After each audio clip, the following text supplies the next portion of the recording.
Hi, my name is Frank Barrett-Mills, the Executive Chef for a number of the brands here at the MIC. Look forward to working with you. We're going to be doing apple chutney, and it's an item that's used on meats, on some vegetables. It's a very aromatic and poignant flavor using vinegars, apples, and a number of different ingredients. It is the European ketchup. The ingredients for the chutney are simple. We're going to be using a Granny Smith, a Cortland, and a Mac. And we're going to be using a total of 8 apples. We're going to be using garlic and red wine vinegar, onions, a very interesting use of a very nice ginger, and that is a crystallized ginger, a standard ginger, lemon, maple syrup, cayenne pepper, and coriander. And that mixed together, cooked down, will blend to a very beautiful finish and a great flavor. We're starting with apples. How apropos for apple chutney. Do a very simple coring.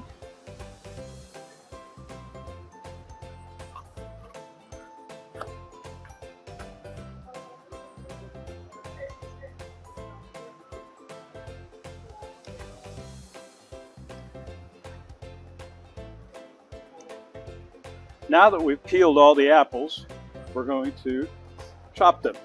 Simple chop, straight through the apple, and you might see a little core left. You can always trim that out. Don't use a chef's knife, use a paring knife. Take out that center. You don't want it in there, it's going to be hard. 1, 2, 3, 4, 5. 1, 2, 3, 4, 5. Simple chop, 5 and 5. Again, we talked about why getting consistency of size is important. When you're cooking product, if you have large and small, you end up with some cooked over and some cooked under.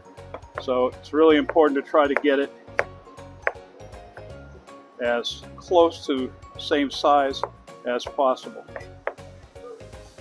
And I'll also mention the purpose for using multiple types of apples will be that each one has a personality. Some apples are a little harder and maybe a little sweeter, and some may be softer and a little more pungent. So using a mix, you'll get a good balance. Now, next thing that goes in is about 1.5 cups of chopped white onions. And then we're going to add 3/4 cup of red wine vinegar to make a very pungent flavor. We're going to chop garlic, and it doesn't have to be pretty, it can be just chunked, because it will break down very quickly with the vinegar. It will break the garlic down, and all that will be left is a wonderful flavor.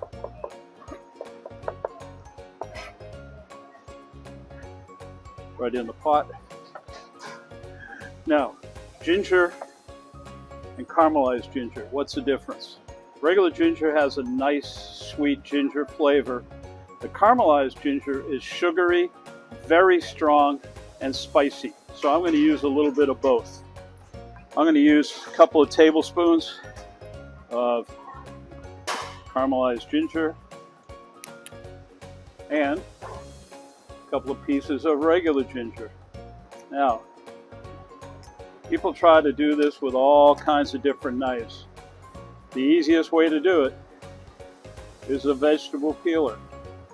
You may lose a little bit because of the contours, but it does produce a very smooth, well-peeled ginger. And you don't want the skin in there. It is bitter, it's dry. So we'll get the majority of that off very nicely. There we go. And all I'm going to need is what I have right here. And ginger is a unique thing to try to cut because it has grain. So the easiest way to cut it is lengthwise first, small cuts, like start of a very thin julienne. Stack it, come across. It's tougher this way. But once we get it to the point where we can chop it nicely, it will be easy.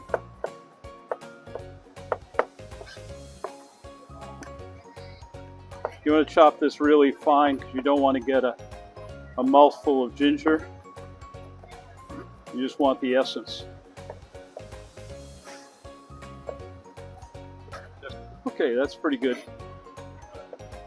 We're going right in.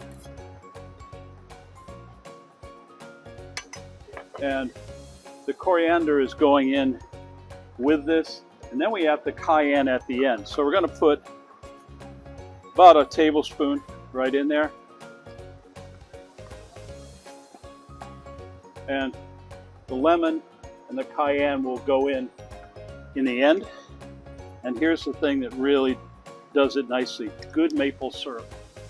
Maple syrup and apples go together like butter and bread. They're just great partners. We're going to put about a cup. And this is very good maple syrup. Okay? Guys, that's it. Now it goes to the stove. We'll cook it down. It takes about 30 minutes total. Then we add the cayenne and the lemon as the finish, and you will love what you get.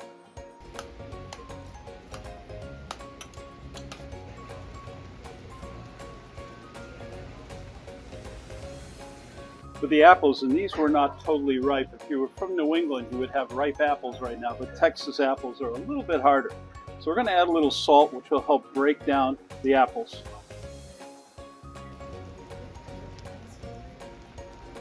We're going to use micro, and we're going to use a lemon, and we're just going to give it a rough. And don't take the white pith. Take the yellow only. Don't try to dig deep into it. There we go. Now we're going to slice the lemon and put the lemon juice in. A little trick with adding lemon to anything is you roll the lemon first, hard. What that does is it breaks the cells in the lemon, give you more juice. Secondly, you always go over your item to catch the seeds, and this will be very juicy, and we're catching the seeds. Now we're going to put just a half a teaspoon of cayenne in there. There we go. Make sure you stir that up real well. And you can tell you're getting to the time when it's done, when you start hearing it sizzling. So that tells you that most of the moisture is taken out, which is where you want to be. A beautiful mix, pretty mix of apples and garlic and all the good stuff that's in there. That's apple chutney.